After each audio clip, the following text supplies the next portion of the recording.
Pois é, chegamos naquela hora do Brasileirão que o coração bate mais forte. Agora, cada jogo é uma final. Não tem mais margem para erro. De um lado, tem gente brigando lá em cima, pela glória. Do outro, uma luta desesperada para não cair.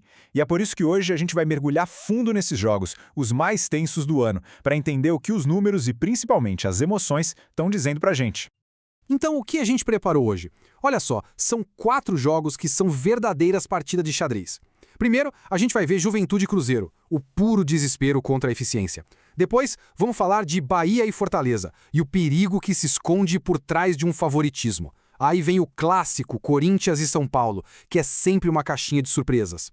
E para fechar os jogos, o alerta vermelho ligado para o Internacional contra o Ceará. E no final, a gente amarra tudo e entende por que, em jogos assim, a leitura ao vivo é o que realmente faz a diferença. Bora começar então com esse confronto de extremos. De um lado, o Juventude, que precisa ganhar de qualquer jeito. Do outro, a eficiência, a frieza mortal do Cruzeiro. É uma briga de estilos, mas acima de tudo, uma batalha de nervos. E essa frase aqui, ela resume tudo. O fator principal desse jogo é o desespero. E o time mais desesperado, sem dúvida, é o Juventude. Para eles, o empate já não adianta. É vencer ou vencer. E essa pressão toda vai ditar cada passo, cada decisão do time dentro de campo. E quando a gente olha para os números, a coisa fica ainda mais clara. O Juventude, que precisa desesperadamente do resultado, tem uma campanha bem fraca em casa. Pensa só, 6 vitórias em 16 jogos. É pouco. Já o Cruzeiro é um dos melhores times jogando fora. E tem mais, o estilo de jogo. O Juventude gosta de ter a bola, mas erra bastante. O Cruzeiro não precisa da bola para ser letal. É aqui que a armadilha tática se monta. A necessidade vai empurrar o Juventude para o ataque, talvez até de forma meio desorganizada, e é exatamente aí que o Cruzeiro deita e rola. Porque o Juventude vai deixar os espaços, todos os espaços que o contra-ataque do Cruzeiro adora explorar. Ou seja, a necessidade de um time acaba virando a principal arma do outro. E é por isso que a gente chama de jogo de xadrez. É um jogo de paciência, de alta tensão, de esperar o adversário cometer aquele erro que, sob pressão, uma hora vai acontecer. Cada movimento é crucial. E um vacilo pode ser fatal. Vamos para o nosso segundo jogo. Aqui, olhando por cima, parece que tem um favorito bem óbvio, que é o Bahia. Mas será? Vamos dar uma olhada nos riscos que estão escondidos nas cotações, porque o que parece uma aposta tranquila pode ser uma grande cilada.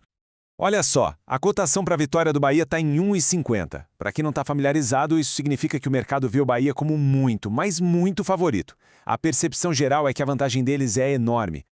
Mas aí fica a pergunta, né? Com tudo que está em jogo, será que é mesmo uma aposta segura? Será que esse número está levando em conta o tamanho do desespero do outro lado? E aqui a gente entende o problema. Uma cotação de 1,50 sugere uma chance de vitória de uns 67%. É o que se espera.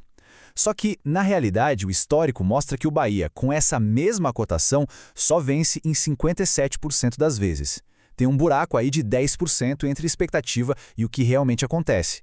É o que a gente chama de falta de valor. A aposta não é tão boa quanto parece no papel.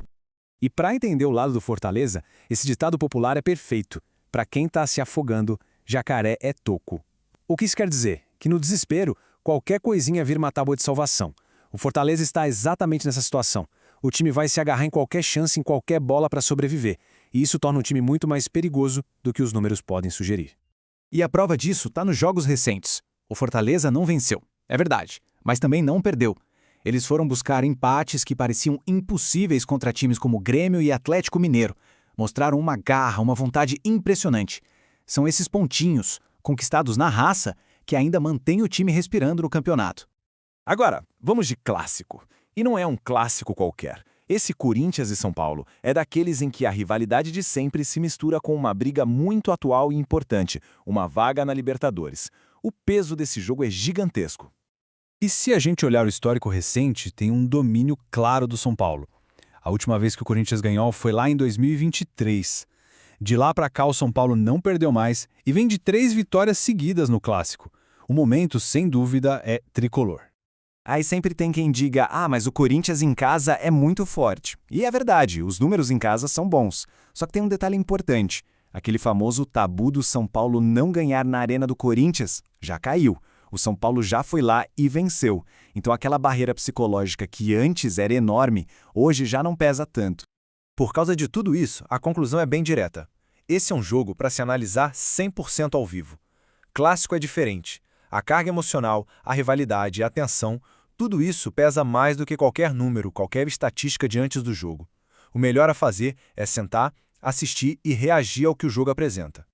E chegamos ao nosso último jogo, que eu gosto de chamar de alerta vermelho. O foco aqui é num time que está correndo um perigo meio silencioso. Não está no centro das atenções da briga lá de baixo, mas está pedindo, implorando para se complicar. E esse time é o Internacional.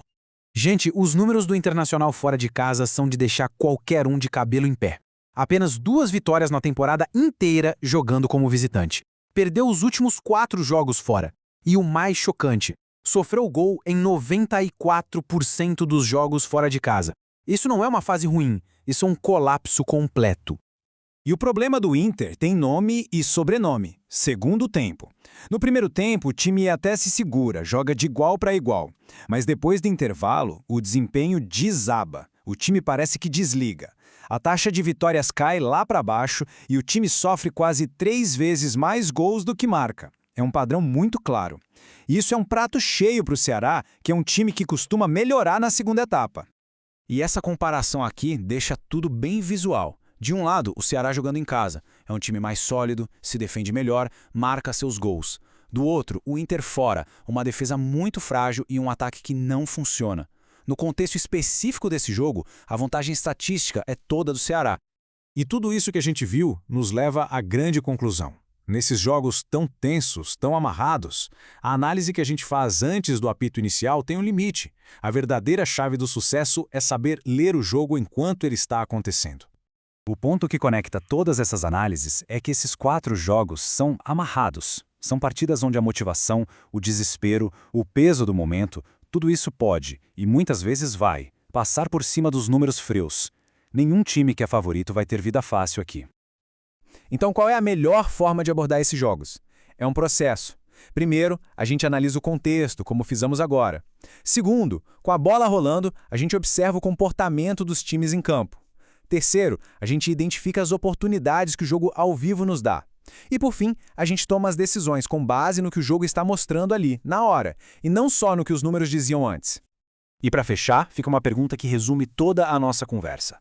Num jogo de xadrez como esses, com tanta coisa em jogo, quem leva melhor no final? A estatística, o número frio que foi calculado antes, ou o momento, a pressão, a coragem de quem está lá em campo? A resposta para essa pergunta, muitas vezes, é o que define o destino de uma temporada inteira.